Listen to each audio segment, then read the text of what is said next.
Hi everyone, this is Veronica. आज का topic हमारे डिस्कशन का है India made worm vaccine to fight कोविड-19। ये वर्म वैक्सीन से हमारा क्या मतलब है, ये हम डिटेल में जानेंगे। आपकी कोई भी क्वेरी हो आप मुझसे कनेक्ट कर सकते हैं फेसबुक, इंस्टाग्राम या टेलीग्राम में। पीडीएफ जो है वो आपको सिर्फ और सिर्फ मेरे टेलीग्राम चैनल पे ही मिलेगा। बाकी अगर आप कोई भी कोर्स स्टडी IQ का लेना चाहते हैं तो आप मेरा डिस्काउंट कोड यूज़ कर सकते हैं VIRO33। इस पर 33% ऑफ आपको दिया जाएगा हर कोर्स पे, ये अवेलेबल है। तो चलिए टॉपिक पे डिस्कशन शुरू करते हैं। अब देखिए ऑलरेडी वैक्सीन के अगेंस्ट काफ़ी सारी हमने नॉट वैक्सीन के अगेंस्ट सॉरी कोरोना वायरस के अगेंस्ट हमने काफ़ी सारी वैक्सीन जो हैं वो डेवलप की हैं, इंडिया ने भी डेवलप की हैं। लेकिन कोई ऐसी वैक्सीन डेवलप अगर हो जिसको हमको रेफ्रिजरेटर में स्टोर ना करना पड़े या कोल्ड चेन स्टोरेज की ज़रूरत ना हो, तो यूजुअली आपने देखा होगा कि वैक्सीन्स को बहुत ठंडे टेम्परेचर में रखा जाता है, राइट। आपने देखा होगा कि रेफ्रिजरेटर फ्रिज में रखा जाता है या ऐसे छोटे छोटे बॉक्सेस होते हैं उनके पास, ice boxes, cold storage boxes, उसमें रखा जाता है। अब डिपेंड क्या करता है कि इस तरह की कोई वैक्सीन हो तो वो ढेर सारी एंटीबॉडीज़ आप उसको यूज़ कर रहे हैं तो वो एंटीबॉडीज़ जनरेट करनी चाहिए आपकी बॉडी में। तो ये चीज़ देखा है कि यहाँ पे एक ऐसा वैक्सीन जो प्रोस्पेक्टिव वैक्सीन आप कह लीजिए, जिसको फ्रिज में स्टोर करने की ज़रूरत नहीं है, ट्रायल, क्योंकि मार्केट में कोई भी चीज़ लाने से पहले उसका ट्रायल करना पड़ता है। तो माउस ट्रायल में उसने वायरस के अगेंस्ट एंटीबॉडीज़ जो हैं सिग्निफिकेंट, जिससे हम वायरस को मार सकते हैं, न्यूट्रलाइज कर सकते हैं, उसने जनरेट की है। तो काफ़ी सारे अच्छे जर्नल में ये न्यूज़ जो है वो छपी है। आप प्रिंट मीडिया में भी वर्म वैक्सीन के बारे में पढ़ सकते हैं। अब वर्म वैक्सीन डेवलप किसने की है? बेंगलुरु बेस्ड मिनवैक्स लेबोरेटरीज है, एक कंपनी है जिसको इंक्यूबेट किया था Indian institute of science Bangalore ने, उन्होंने ये वैक्सीन डेवलप की है।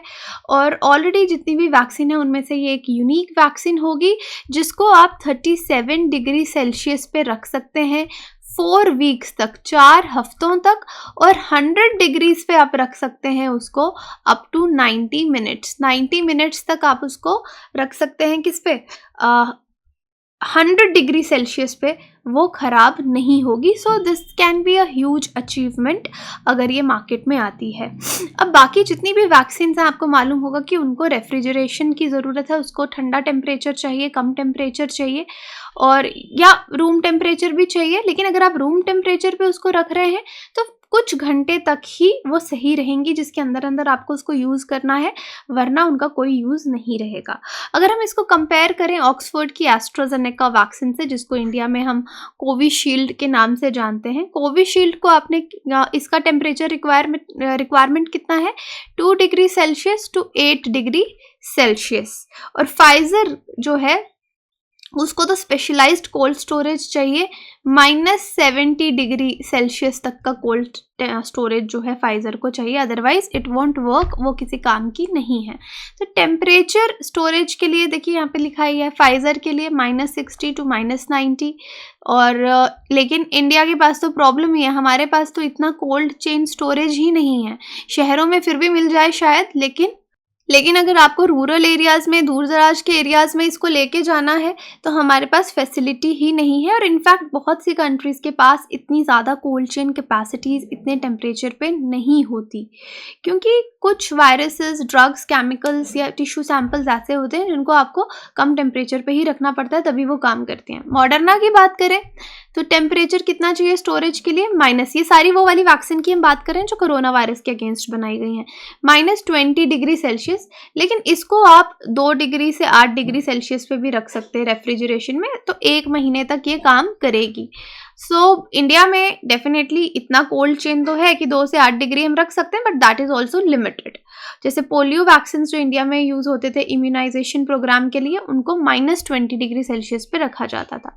Then you have this Sputnik, इसमें टेम्परेचर चाहिए आपको -18 डिग्री सेल्सियस, लिक्विड फॉर्म में 2 डिग्री से 8 डिग्री, लायोफिलाइज्ड फॉर्म में, ओके, 18 डिग्री -18 डिग्री है, ओके। अब ये हमारे पास रिक्वायरमेंट इंडिया के पास है, लेकिन और एडिशनल कैपेसिटी इसके लिए हमको कितनी चाहिए अभी हम उसके बारे में क्लियर नहीं है।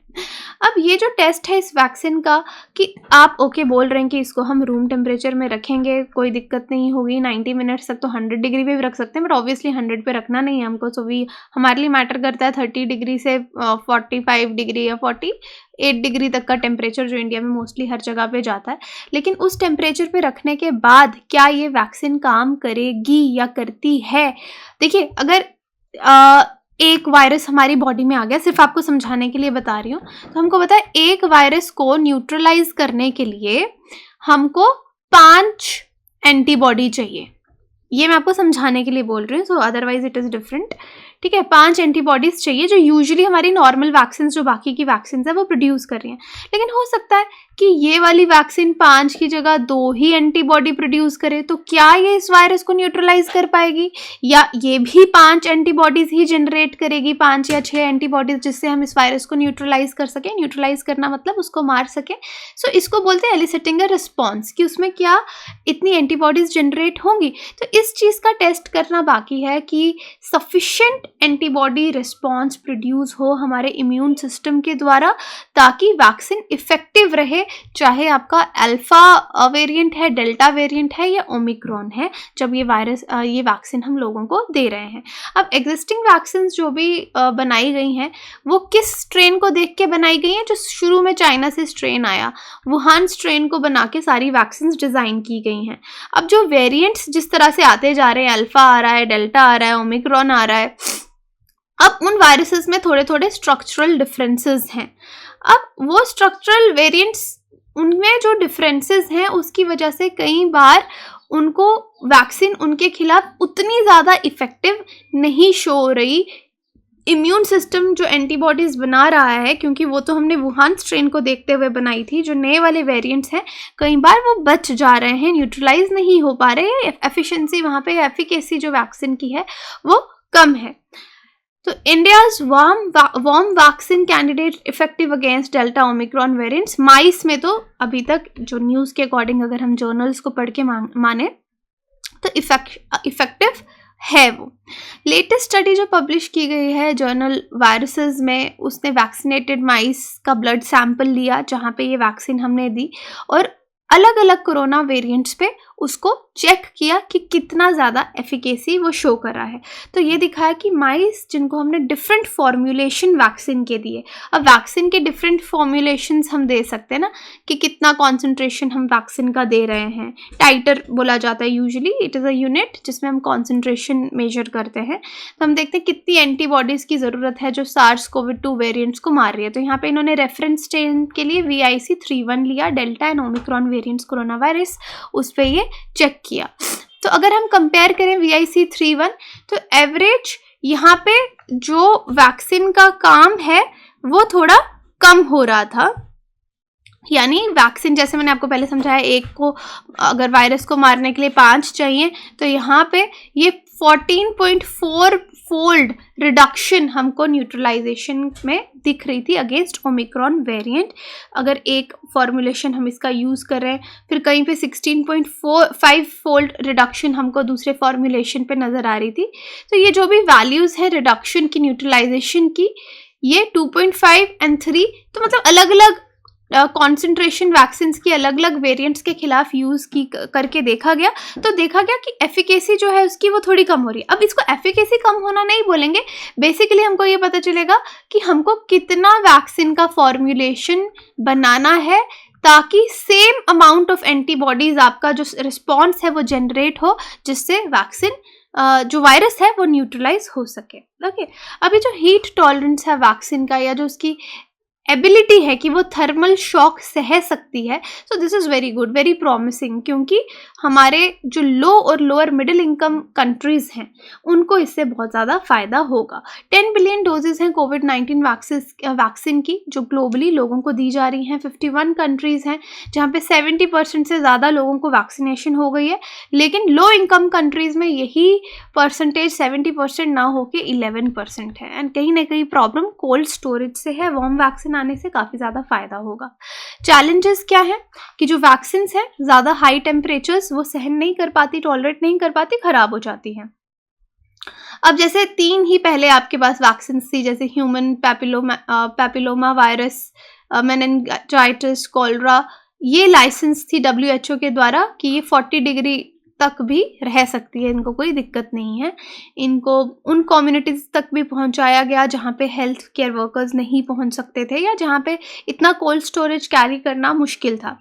तो ये बहुत ज़्यादा यूज़फुल भी साबित हुई हैं इमरजेंसी रिस्पॉन्सेज को देखते हुए। जैसे ओरल कॉलरा वैक्सीन है, मोज़म्बिक में लास्ट ईयर साइक्लोन आया, वहाँ पे बहुत ज़्यादा यूज़फुल भी साबित हुई।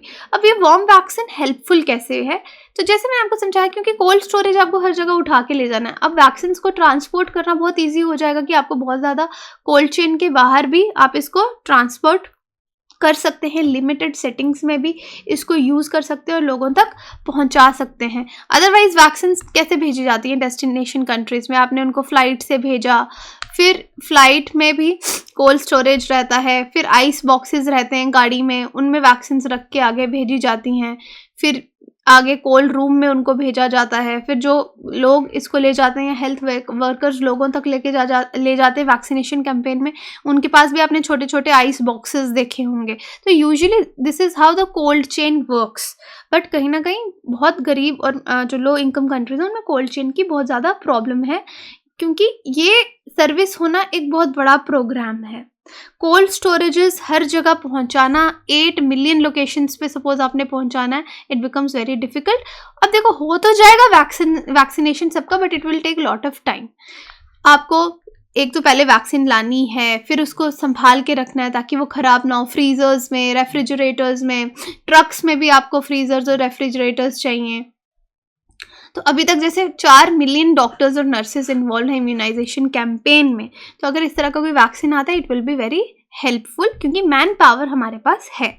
WHO बोलता है कोविड-19 की जो वैक्सीन हैं जो अभी डेवलप हो रही हैं 3 स्टोरेज टेम्परेचर्स के लिए। अब हमारे पास क्या हो गया, 2 to 8 डिग्री सेल्सियस, -20 और -70 डिग्री। तो बहुत सारे कैंडिडेट्स ऐसे भी हैं जिनको अल्ट्रा कोल्ड चेन चाहिए, बहुत ज़्यादा ठंडा टेम्परेचर चाहिए, लेकिन वो बहुत से देशों के लिए एक चैलेंज है, क्योंकि वो देश उनको एडमिनिस्ट्रेट नहीं कर सकते अच्छे से। इंडिया में भी इनफैक्ट मैंने आपको डिस्कस किया कि लिमिटेड कैपेसिटी है हमारी कोल्ड स्टोरेज को लेते हुए। कोवैक्सीन इंडिया का पहला इंडिजीनियस कोविड-19 वैक्सीन है, ये भारत बायोटेक ने बनाया है, ये आपको मालूम है।